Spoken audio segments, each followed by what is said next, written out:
Hello, my name is George Race. Welcome to this edition of Issues in Education. Today we're going to focus not so much on an issue in education, but we're going to talk about one of our success stories, an alumna of Norfolk Public Schools, the Honorable Wilhelmina Wright. I knew her as Mimi Wright a long time ago at Lake Taylor High School. Your Honor, welcome to the show. Thank you very much, Mr. Race. I'm glad you took time to, you're home on Easter vacation? That's exactly right. We arrived yesterday and we'll be here until the end of the day on Easter. And home being where?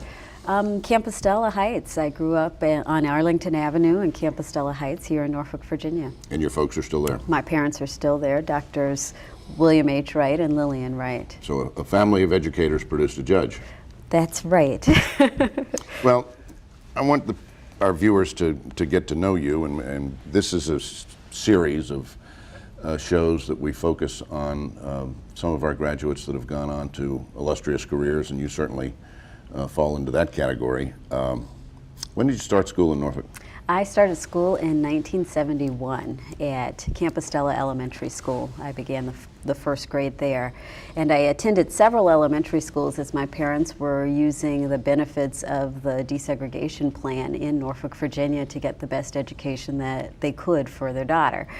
And so actually your folks were both at Norfolk State? They were at Norfolk State University and Norfolk State College at that time. I had an older brother, Billy, who is 4 years older than I am. And so my parents knew about the quality of various schools throughout the city and knew that they varied. And so they worked using the desegregation plan and the student assignment plan and the majority to minority assignment plans to give us the benefit of going to good quality schools. So I began at Campostella Elementary School and then went to Granby Elementary School, which had a good lighthouse program and talented pupil program for gifted students that both my brother and I were enrolled in. I returned in, I think, third grade to Campostella, stayed there until my fifth grade year when I went to Taylor Elementary School. And then for my sixth grade year, I actually was educated in Hyattsville, Maryland. My mother was on sabbatical working on her doctorate degree at the University of Maryland. University of Maryland. And so at that time, for my sixth grade year, I was with my mother in Maryland. I returned to Norfolk and was in Norfolk Public Schools until I graduated from high school. So I came back in seventh grade, attended Campostella, excuse me, junior high school for 3 years and had some great teachers and principals there. I was going to ask you about, let's start with elementary school. Okay. And tell the audience about some of your favorite teachers, favorite subjects, some of the experiences you remember about going to school in Norfolk back in the 70s. Well, the best school that I attended and the school that really gave me the greatest opportunities was Taylor Elementary School. And that's a school over in the Ghent section and had a terrific talented pupil program, and it was called the Lighthouse program. And it had a drama component, it had a language component. I think I studied German, and then it had a pure academic component. And you were studying German in what grade? And that would have been in fifth grade. Fifth grade. And I went to that school and met lots of great friends and had teachers who really supported my educational background and development. And it was just a fun learning environment for me. And that's a hard time to make a transition coming into a new school at the fifth grade year. It's not a natural transition. And yet because of the teachers and the students and the support that I received there, it felt perfectly natural. And I loved being so engaged. I'll put you on the spot just a little bit. Name some of your favorite teachers and why. Okay, one favorite teacher was Mrs. Collins, who was my fifth grade teacher at Taylor Elementary School.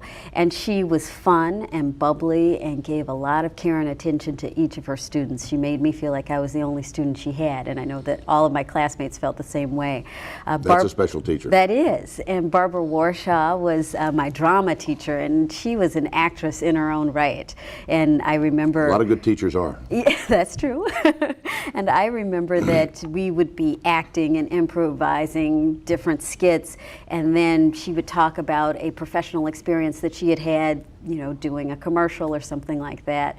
And so we would be able to see her in plays and then, or see her on TV in a commercial for a local business, and then she would be taking all of those skills that she had on display on TV into the classroom. So I loved that. Okay.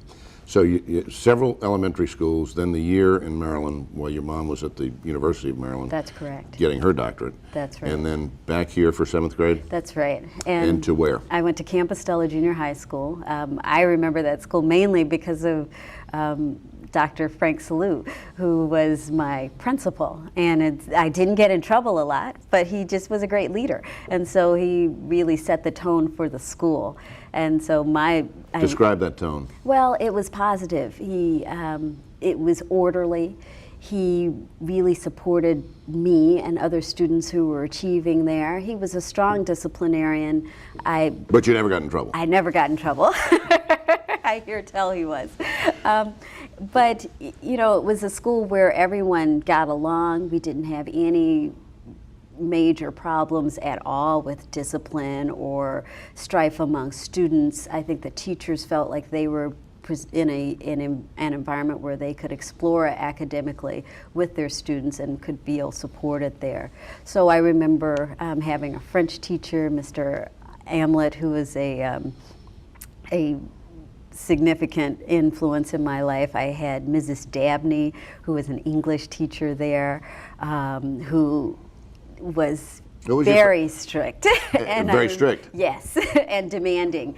And I remember a teacher, Mr. Wormandy, who was a social studies teacher and taught world geography and some history. And I remember he also was someone who was very well regarded by his colleagues and was very intimidating to students because he was so demanding. And I knew all of these things about these two teachers because my brother had gone to Campostella Junior High before me, and so he could tell me who the tough teachers were and did. But you didn't necessarily avoid those teachers. I didn't. That's the thing that I loved about it, was when I sat in Mr. Wormandy's class and felt like I was mastering the subject matter and he thought I was doing a good job, I felt like $1,000,000, because here was someone who was held out as one of the toughest teachers in the school in a subject area that was very tough. But you were able to cut it. I was able to master it. I loved that. What was your favorite subject at the middle school level? At the middle school, I liked French. I liked being able to imagine myself in a different place speaking a different language. So that was one. Have you had an opportunity to travel and use it? I have. I continued with my French in high school and then in college. And so during my junior year of college, I lived in the summer of my junior year in Aix-en-Provence and studied. Tough duty. It was really tough. Studied, learned, and ate a lot. From Campostella, then, I know when I met you, we were both at Lake Taylor High School. That's right, but you're forgetting one step, and Okay. This was a non-academic experience that I had, and I first met you as Uncle George, and you were the director of the YMCA day camp. I wasn't going to bring that up. You gave me my first job, so it's significant to me because I chose well. You did. Well, you gave me an opportunity. I remember I was probably 14 or 15 years old and too young to get a job, a paying job, and wanted something to do and learned about the YMCA day camp, and you had junior counselors there. And so I became a junior counselor at the YMCA day camp at Virginia Wesleyan College and met you there and met one of my best friends that I went on to go to high school with and continue to be in touch with, and that's Mary Ann Matthews, now cook.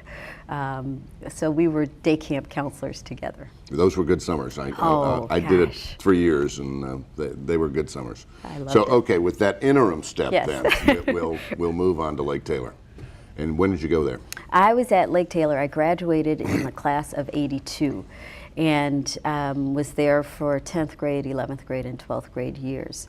And some significant experiences for me, of course, were my academic studies, but I was also on the cheerleading squad and was co-captain of the cheerleaders in my senior year.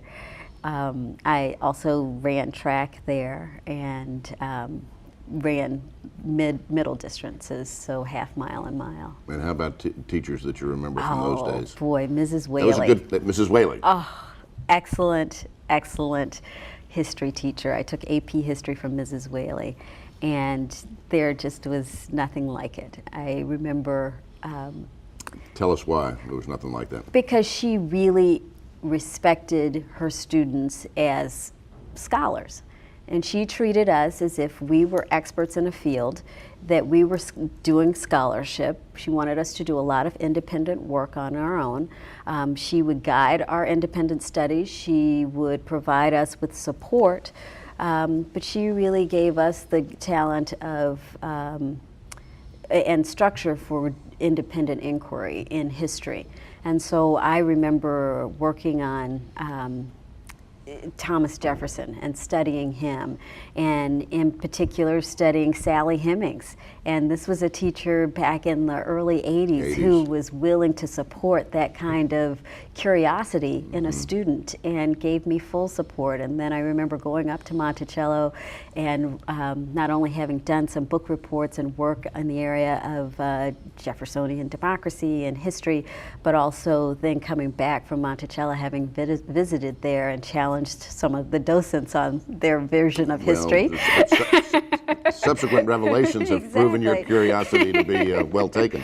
Well, and there was Mrs. Whaley the whole time, really being very supportive there. And she was another teacher who had an incredible reputation for being demanding, and yet she was demanding, and that brought out the best in her students.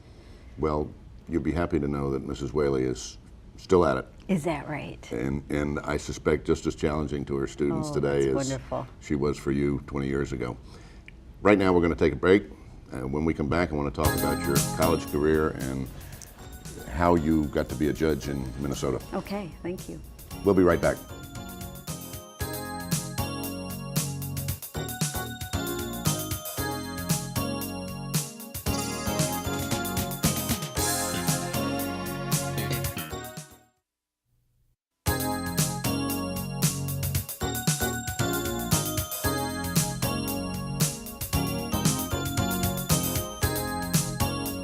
Welcome back to our conversation today with Judge Wilhelmina Wright of the General District Court of Ramsey County, Minnesota, the seat of which is one of the Twin Cities, St. Paul, Minnesota. We've pretty much covered your academic career here in Norfolk Public Schools, which obviously prepared you well because you went from here to little school up north, right? That's correct. And where was that school? I graduated from Lake Taylor in 1982 and began my study in college at Yale University. At Yale? In New Haven, Connecticut. And what was your major there? I majored in literature and studied a variety of areas of literature. Finally wrote, we have a senior essay requirement, and you do intensive research and write a major paper in your senior year, and wrote in the area of African American women's literature. What was your college selection process like when you were at Lake Taylor and your junior, senior year? You're beginning to think about, where do I want to go? Well, I had been thinking about college for longer than my junior and senior year. My parents were college professors, and so really from the time my brother started thinking about college, so that would have been in his maybe 9th or 10th grade year, I was tagging along. 4th or 5th. That's right. I was tagging along with them to college visits and just hearing the kinds of things that my parents were thinking about with my brother in terms of college selections and what would suit him well, and was, I think, internalizing a lot of that for myself, and then beginning that inquiry for myself probably around 9th or 10th grade. And that's something I do think is so important, is that students begin thinking about college in about the 8th grade. And certainly with the benefit of the PSAT or the PSAT, and the fact that you can qualify for merit scholarships through test scores on that, it's important for students to begin, I think, test taking and test practicing for the PSAT for scholarship benefits early on. And so I had the benefit of that. At Lake Taylor, we were taking the PSAT, I believe, in the 9th grade, I want to say. That's correct. And before that had been knew about it and had been gearing up for that by doing some test taking skills. So I had been thinking about the fact that I thought I wanted to go north. I thought I wanted to go to the best college that I could go to, and at the same time I wanted to go to a college that suited me well, that looked at, I was looking at the type of person I was. Did I want to be in a rural environment, a small environment, a large environment? And would like to say that my brother exerted no pressure on me, but he went to Yale 4 years before I did. He went to Yale also. He did, and so while I was thinking, well, I will be the rebel and try to go to Harvard, he was putting on the pressure that really I needed to and should go to Yale. Was there an overlap, or had he graduated by the time you got there? He graduated in the spring, And you I started in the fall. So A we lot were of tuition 4 years checks apart. to Yale back there for your folks. There were quite a few. I remember the brief period of time when my brother was graduating from college, and it was probably around April 1st, and I had heard from William and Mary, which was my safety school, a very good school that I think I would have enjoyed immensely, and had a tuition bill of probably 1/8 of Yale's tuition bill. And so my parents had this 2-week period where William and Mary was the only school I had been accepted to, so they could fantasize about that lower tuition bill. But then the fat envelope came from Yale, Right. and certainly my parents were very encouraging and were willing to make the kind of financial sacrifice that they did to allow both my brother and me to attend Yale. Sounds like your parents had a really big influence and impact on your bent towards education. That's very true. I remember from a very early age, like 3 or 4 years old, my father saying to me, "You're an intellectual." I mean, not you're an athlete, not you're a good girl, but you're an intellectual. I remember that. And I probably didn't even know what that meant, but that's when But the it's influence. something stuck. It sure did.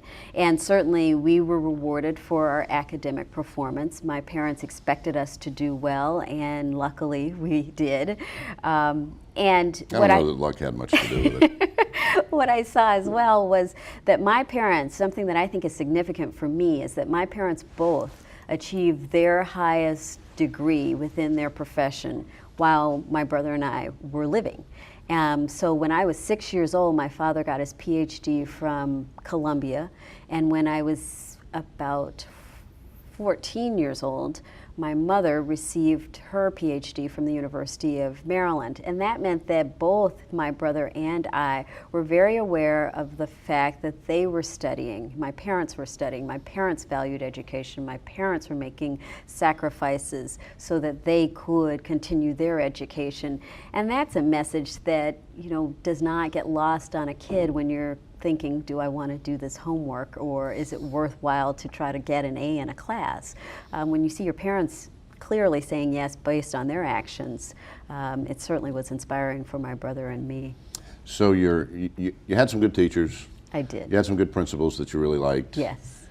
But your most important role models were mom and dad. They absolutely were, and they were are the type of people who my mother now. I have a daughter who's 2 years old. She's a natural teacher. My mother is, and so anytime you find Catherine, my daughter, and my mother together, my mother is teaching something, and it's fun. And Catherine picks it up readily and doesn't even know that she is being taught something. She just enjoys the fact that she is learning. And so I must believe... You tell her she's an intellectual? I have not told her that. Two's a little early, I guess, huh? That's right. We'll wait till she's 3. But I must believe that those kinds of lessons were being taught to me and my brother, too, when we were young, not even knowing that it was going on, just understanding and loving learning. Got a sidebar, just one quick instance. I have to ask for, as a matter of personal interest. Billy was president of the class that I sponsored at Lake Taylor. What's your brother doing? My brother is an investment banker. He's a managing director at Morgan Stanley Dean Winter in Manhattan, and has been there since he left college in Yale in 1982. He went there as an analyst for 3 years, 2 years in Manhattan in New York, and then 1 year in England, in London. And then he came back to Virginia to go to UVA's Darden School of Business. He received his MBA from there and then returned to Morgan Stanley and has been there ever since. So he's Yale, UVA. you're Yale, and then you had to go to law school somewhere. I did. I went to Harvard Law School. You went to Harvard? I did. So you graduated from Yale in what, 86? In 1986, and went straight to Harvard, and so graduated from Harvard Law School in 1989. Well, now I have to ask you, as the old history teacher, I have to ask you to react to a comment by President Kennedy when he was in office. He was president, not as a senator, and he was the commencement speaker at Yale. Yes. And they presented him that day with an honorary degree. And his remark then was that he had the best of both worlds, a Harvard education and a Yale degree. You care to comment? I would say it's quite the opposite. No, I feel like I got a terrific education at Harvard Law School. I enjoyed learning and enjoyed my undergraduate experience more at Yale. So my loyalty is to Yale during the Yale-Harvard game. Oh, okay. No divided loyalties there. No. Okay.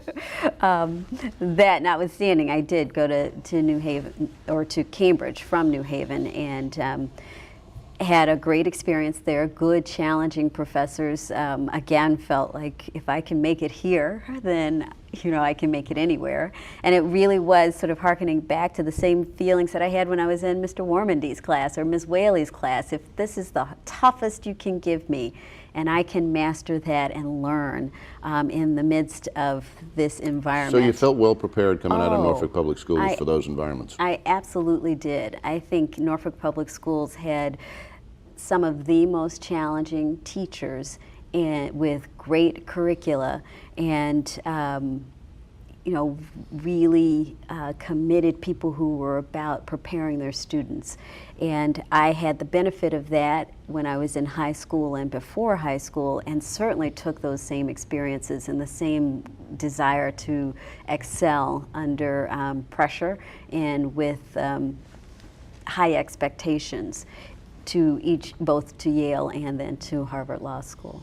So you went through Harvard in 3 years? I did. And then what was your first legal job? My first legal job was as a law clerk to a judge named Judge Damon Keith. He is on the Sixth Circuit Court of Appeals of the United States Court of Appeals. And that's the seat of the Sixth Circuit is in Cincinnati. Judge Keith's chambers are in Detroit, Michigan. And so we heard cases from Kentucky, Ohio, Tennessee, and Michigan. All of those were federal cases that were on appeal to the Sixth Circuit. And so Judge Keith and his law clerks and staff would travel to Cincinnati to hear those cases. And how long did you clerk for him? I clerked for Judge Keith for 2 years. What was the most fascinating case you worked on? Well, I worked on, I worked on an education. One or two. I worked on an education case for Judge Keith, and it was related to school desegregation in a Michigan school district, and that was fascinating to me. And it was fascinating to me because of my experience in Norfolk Public Schools. And so you could relate. Oh, absolutely. And the history of students and parents seeking out quality education, and a school district that was working to implement a desegregation remedy, a remedy that was court ordered, and making sure that they were in compliance and at the same time providing quality education to its students. And all of the social... Sounds like a lot of issues that we were dealing with in Norfolk and when you were going through school. Well, that's exactly right. I had lived them, and so I knew that there were parents out there who wanted the best for their children. I knew that there were children who were going into school environments hoping for the best and hoping that they would be accepted and treated well. Did the judge know about your personal experiences? He did, and he had had some experience as a district court judge with the Pontiac, Michigan school desegregation case. So I had sought out Judge Keith because of his civil rights background. I had become very interested in civil rights law when I was in law school, and in particular in education law. And so it was a good match, and here was this case that we were working on together, and it was a good way for me to learn a lot from Judge Keith and his legal expertise, and at the same time to inform the process of working out what the ultimate decision should be with my own experiences as a student in a school district that was implementing a desegregation remedy. Did you feel the resolution was a fair one? I do. And it inspired me and certainly stayed with me, because I then left Judge Keith's chambers after 2 years and went to a law firm called Hogan and Hartson. And that's where I caught up with you again. That's right. At an educational conference. That's exactly right. Hogan and Hartson is a law firm in Washington, D.C., and I was there from 1991 through 1995 in their education practice group. And we worked with school districts that were implementing desegregation plans, either court-ordered plans or voluntary plans. And our goal was to help school districts implement their educational mission while at the same time ensuring that there was quality education for all of the students in their school district. And I worked with some great clients from around the country on these issues, and worked in Florida quite a bit, in the Kansas City, Missouri, in California.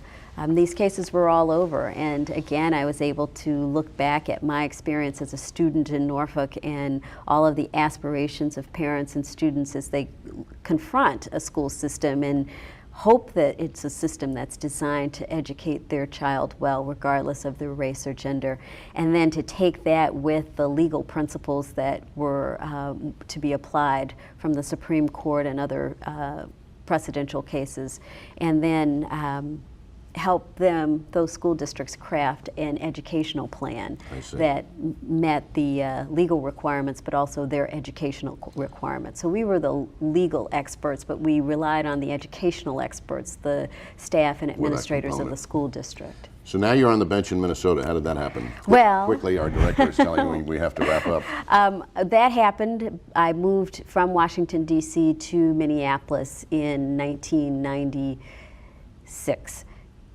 And joined the U.S. Attorney's Office there, was a federal prosecutor, and practiced there. And that's where Governor Ventura saw you. Well, he learned of me when I was there, and there's a merit selection process where people who are interested in being on the bench place their applications. There's a merit selection panel, and the governor ultimately selects the person who will be filling a vacancy, and so he selected me. I don't know him, but he made a very good choice. Thank you very much.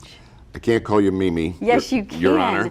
Judge Wright. Please do. Thank you for spending the time. I know you're home for a brief visit, and I appreciate you taking your time and coming in and chatting with us this morning. Thank you. It is my pleasure. This is George Race saying goodbye for Judge Wilhelmina Wright, Lake Taylor High School, 1982.